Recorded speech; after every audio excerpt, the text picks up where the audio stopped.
Laurent Roland Tonekes, il est installé déjà dans ce studio. On est en train de discuter hors antenne afin de faire les réglages avant de commencer cette analyse. Laurent Roland Tonekes, bonjour. Maurice Agua, bonjour. Amis téléspectateurs internet d'Eden TV, bonjour.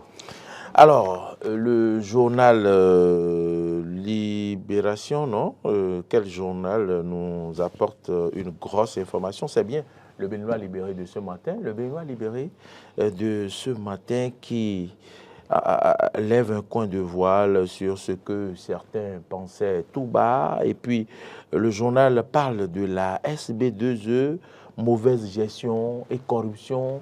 Plus de 300 millions retrouvés au domicile de la PRMP, plus de 100 millions chez le DT, le DPP en fuite avec d'autres 4 expatriés de la maison. Et puis, le journal dit que ça mange avec des louches. Je pense quand même que lorsque j'ai lu ce titre, je me suis dit, mais on est où là?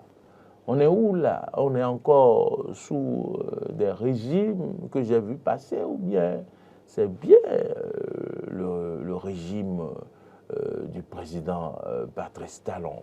Les gens n'ont pas peur, ils n'ont peur de rien, ils veulent manger quand même. Bon, on peut manger, peut-être avec une cuillère à café, mais avec des louches, Laurent Roland Tonekes, vraiment, c'est inquiétant. Je suis tenté de dire que vous me faites rire en fait ce matin, parce qu'en réalité, vous pensez que c'est révolu peut-être cette mauvaise pratique, mais ce n'est pas révolu. La différence avec les anciens régimes, c'est que les gens mangeaient avec la louche et peut-être partagent. Non. Les autres régimes, les gens mangeaient avec pelle. Oui. Avec la pelle. Non, Amos Bruno a dit que sous Bouniaï, c'est lui qui a dit que les gens mangeaient avec la louche. C'est lui qui avait utilisé cette expression. Bon, ou bien c'est maintenant que les gens mangent avec pelle. Bon, non, peut-être, je ne sais pas, mais je suis... Bon, on va consulter Amos Bruno pour qu'il nous dise avec quoi les gens mangent maintenant. Aujourd'hui, quoi, voilà. Bon, moi, j'espérais que les gens mangent avec la cuillère à café. Non, cuillère à café. Mais là, maintenant... Bon, non, là, le Béninois libéré nous informe que ça mange quelque part avec la louche. Alors, vous savez, sous les anciens régimes, les gens mangeaient avec peut-être une pelle, mais ça se sentait en réalité parce qu'ils étaient prêts à distribuer, à donner à tout le monde et chacun trouvait sa part en réalité. Tonton venait au village. Voilà, tout le monde trouvait sa part à tous les niveaux. Mais aujourd'hui, c'est que les gens mangent, si Béninois libéré dit qu'ils mangent avec la louche, c'est-à-dire qu'ils mangent avec la louche, mais ils se font passer pour des malheureux. C'est toute la différence aujourd'hui. C'est-à-dire les gens sont mieux cotés, mieux payés, mais c'est eux qui font les malheureux pour dire Patrice Talon a dit que, Patrice Talon nous a serré, on n'a plus de carburation, on n'a plus de primes, mais ils sont très bien payés. Et ils viennent se plaindre avec vous. Ils viennent se plaindre avec vous. C'est toute la différence avec le régime actuel. C'est-à-dire que beaucoup de personnes bouffent très bien. Bien lotis. Et bouffent très bien. Et le président a mis beaucoup de gens bien. Voilà. Mais c'est eux qui vous disent qu'ils n'ont pas de l'argent. C'est-à-dire qu'ils se plaignent tellement que... Parfois, exprès, ils n'ont pas de frigo dans leur bureau. Et puis ils disent, vous voyez, on n'a même pas de frigo dans notre bureau. J'ai même pas de l'eau. De l'eau pour boire, c'est le problème. C'est moi-même qui achète. Non, c'est le régime là. Mais quand ces affaires viennent là, on se rend compte que oui, les gens bouffent, quoi. Les gens bouffent. Et je crois que vous aviez dit que vous croyez sous les autres anciens régimes. J'ai toujours dit, et je le dirai jamais assez, le problème en fait, ce n'était pas Bouniaï. C'était les cadres. Ou bien c'était les pelles.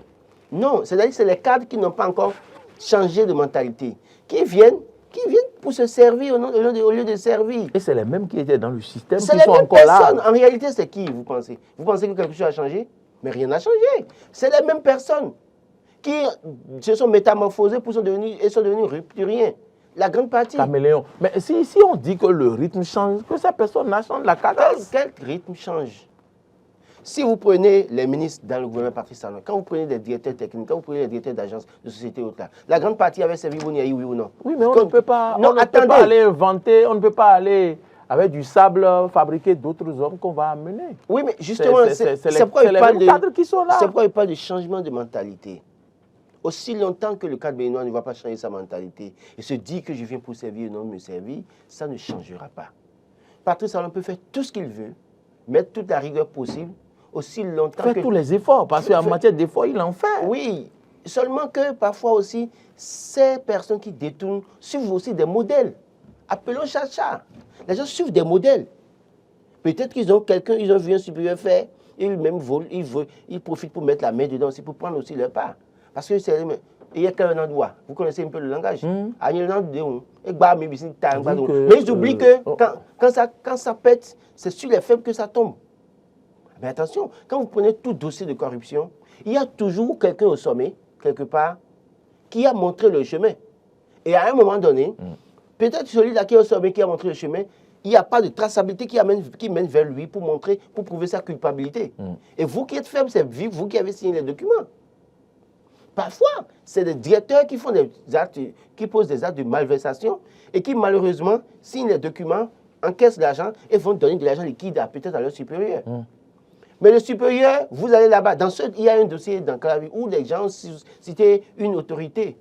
L'autorité, les gens disent avoir remis plus de 100 millions à une autorité en argent liquide. L'autorité dit qu'il n'a jamais reçu ça. Les autres ont juré lui avoir remis ça. Mais on dit maintenant, donnez-nous des preuves. Voici, ils ont trouvé les preuves. Donc, ça veut dire quoi? Au fond, le mal est profond.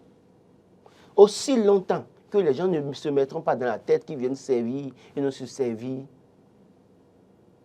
ça ne changera pas. Ça ne changera pas. Et puis, vous ne savez pas, Laurent Roland-Toniquet, ce qui me fait, ce que je vais dire, ça me fait mal, ça me fait pitié. Vous voyez les factures d'électricité, vous voyez comment ça grimpe, et puis vous voyez le délai qu'on donne. Ça dit que le gars qui doit venir remettre la facture, le délai par exemple le 27, il ramène la facture le 29, et puis il vous dit que vous devez payer avant lundi, quoi. Mais écoutez, moi, parce que le délai est déjà dépassé, non, et puis on vous met la pression, et on est prêt à vous couper. La semaine passée, moi j'ai été coupé par exemple. Mais je ne l'ai pas dit quelque part. Alors que d'autres avaient 300 millions dans leur chambre. Oui, les 300 millions ne leur appartiennent pas. Fort heureusement, c'est volé. Fort heureusement, ma famille n'était pas là. J'étais seul dans la maison. Ils sont venus couper. Mais je me suis arrangé le jour-là pour payer par mobile money. Et ils sont venus remettre autour de 18h, 18h par là. Pour vous dire quoi? Nous avons des problèmes, difficultés. Les gens ont des problèmes dans le pays. Mais ils s'efforcent pour payer. Mais l'argent là... Ils ne mangent pas à leur faim correctement. L'argent là, c'est qu'il y a un groupe quelque part qui peut siphonner ça. Tout doux. C'est-à-dire que jusqu'au moment où on les arrête, si on ne les arrête pas, c'est qu'ils mangent allègrement. Comment on peut trouver 300 millions dans la maison d'un cadre? Il a quel salaire? Son salaire, c'est combien? C'est l'argent de qui? Le salaire, son salaire d'abord, c'est combien? Même s'il prend 5 millions par mois, c'est qu'en une année, ça fait 60 millions. D'accord? 60 millions fois 5, ça fait 300 millions. Ça veut dire que c'est salaire de 5 ans. Mais celle dont on parle, c'est la DRMP, je crois. Le PRMP. La PRMP. C'est là? Bon. Oui. On dit, bon, en fait, ça peut être un homme. Oui, parce de que la PRMP. Oui, ça peut être un homme parce que c'est la personne responsable des machines. Personne responsable. Donc, en fait, 300 millions, si c'est 5 millions qu'il prend par mois, pardon, ça fait 60 millions par an. Fois 5, ça fait 5 ans. Mais on dit la personne est là il y a 8 mois, juste 8 mois. Ah bon? Mais c'est ce que j'ai lu. Juste 8 mois. Et déjà 300 millions. Quelqu'un, c'est qui on trouve 100 millions. Et puis, cette affaire de PRMP, là aussi, là, vraiment, ils n'ont qu'à revoir. Ils n'ont qu'à revoir. Non. Personne responsable de quoi, là? Des marchés publics. Et, les gens et puis... Vous savez, moi, je pense sincèrement que il va falloir s'asseoir. La corruption, elle est assise là. Elle est assise là. Oui, je vous ai dit. On ne peut pas tolérer ça. Non, le problème, c'est que, je le dis, hein, moi, peut-être que les gens ne sont pas d'accord avec moi. Il y a des modèles que les gens suivent. Il y a des modèles, certainement, dans la République que les gens suivent. Bon, on me signale qu'il a fait tontine, que la PRP a fait tontine. Tontine combien par mois? Je ne sais pas. Ou bien il a fait placement en ligne? Je ne sais pas. Ah, certainement, il a fait placement en ligne, il a eu beaucoup de gains.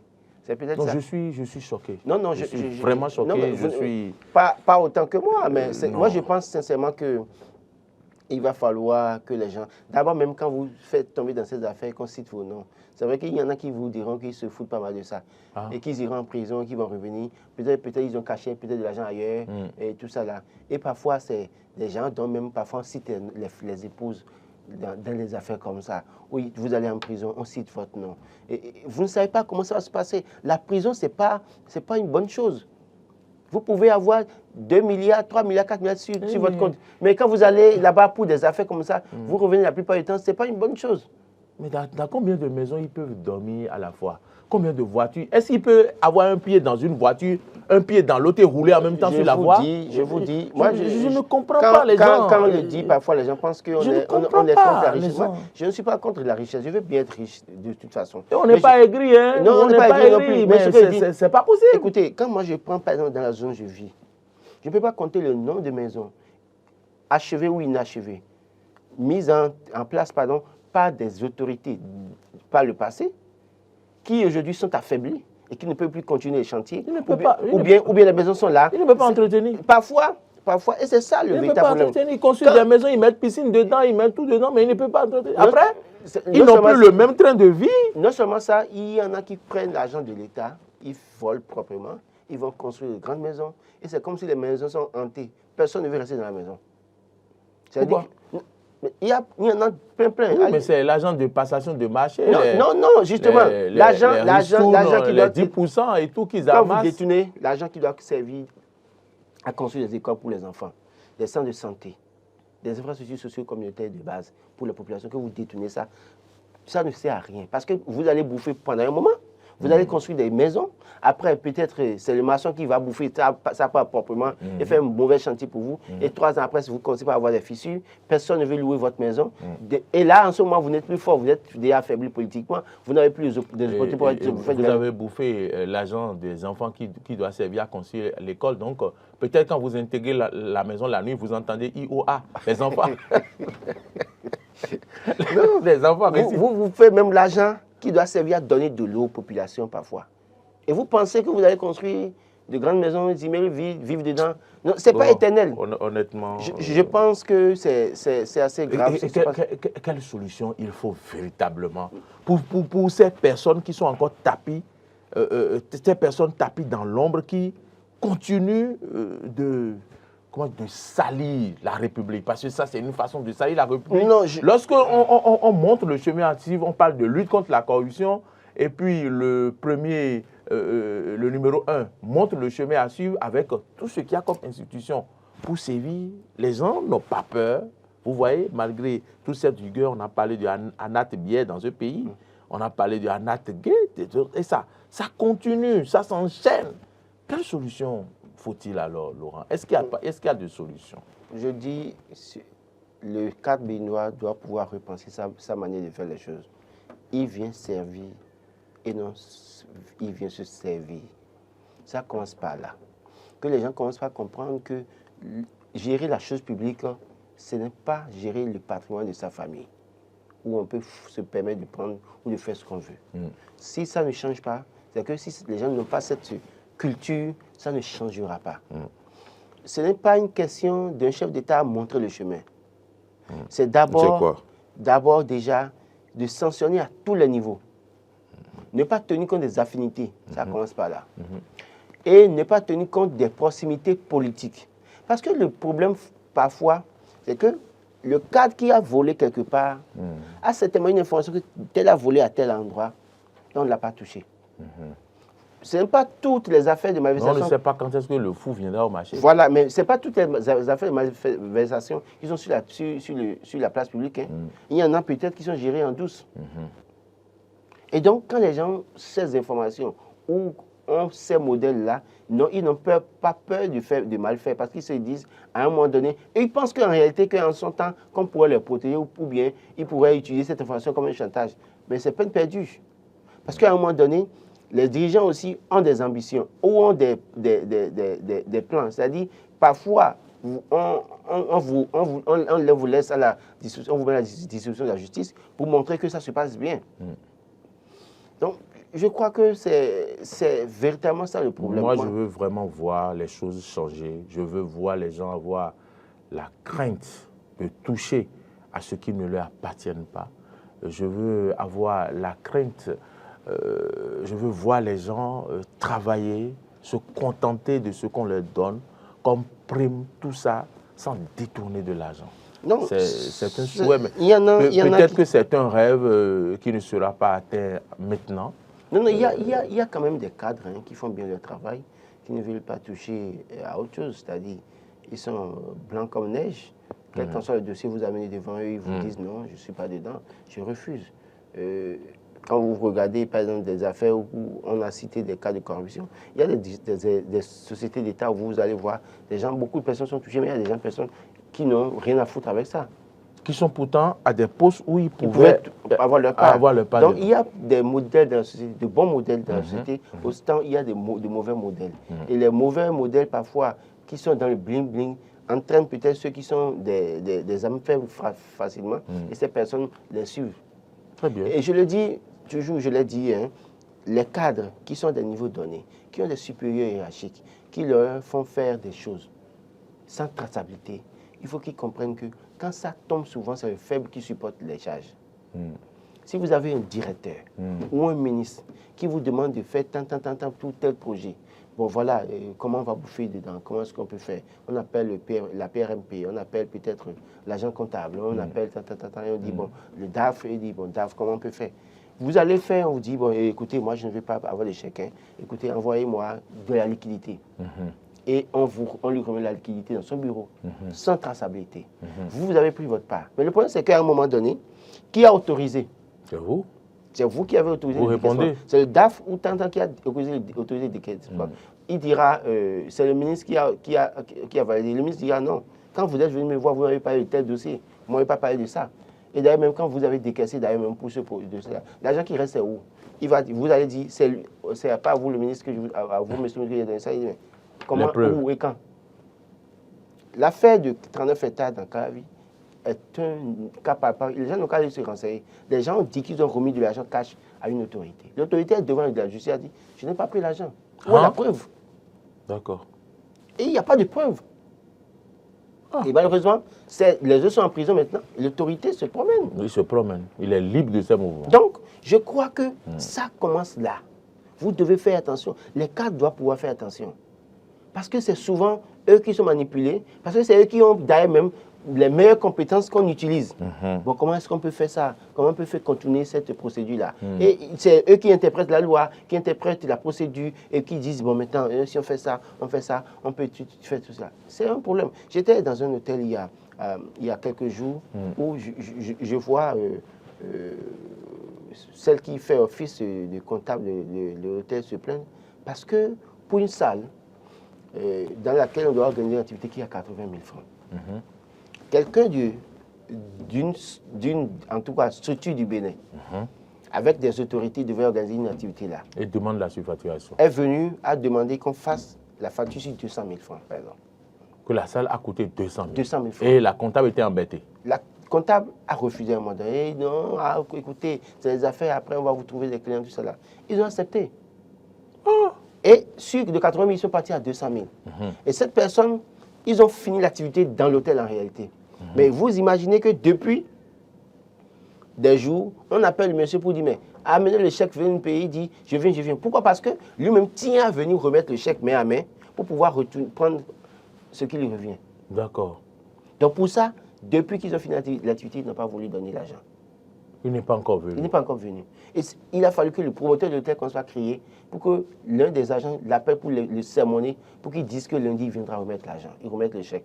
Parce qu'il sait que s'il vient remettre le chèque, il doit attendre pour dire, allons à la banque, on va encaisser et je prends ma part en même temps. Parce qu'il sait que s'il envoie peut-être, ça peut biaiser. Il va prendre 120 000. Voilà. Vous imaginez ça? Et ces modèles-là, ces situations, ça existe un peu partout, dans toutes les administrations malheureusement. La surfacturation, ils le font tout le temps. Ils vont négocier en amont. Et ça, je crois que c'est des choses qu'il faut décourager quand on a l'information. Quand on a l'information, il faut décourager. Moi, ça m'a fait de la peine de l'entendre. Et je crois que la comptable de l'hôtel se plaignait pour dire, mais écoutez, ça me dérange de faire ça. Ça n'est pas habitué à ça. Oui. Et ils veulent lui donner le goût. Oui. C'est dommage. Laurent Roland-Tony, on va aborder rapidement un autre sujet, toujours à la une du quotidien Le Béninois libéré avec Akilas Yarigo. Tinubu venge talent de Wari et compagnie. Non, Tinubu ne venge pas Talon de Bouhari et compagnie.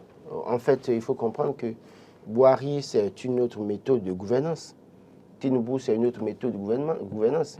Et d'ailleurs, il faut préciser que Tinubu est un homme d'affaires. Il comprend le langage des affaires. Il sait là où on peut... Il a le flair. Il sait là où on peut appuyer. Il sait là où on peut avoir l'argent.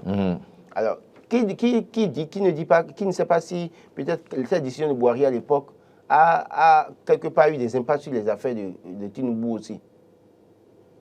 Parce que peut-être que Tinubu, quand Bouhari a pris cette décision, avait demandé. Peut-être que Tinubu avait eu des difficultés aussi. Donc, quand il vient au pouvoir aujourd'hui et qu'il se comporte comme ça, je pense sincèrement que, dans une certaine mesure, il a le pouvoir maintenant, parce que vous voyez les filets de véhicules d'occasion, c'est relancé, un certain nombre de choses relancées. Ça lui permet de faire ses affaires.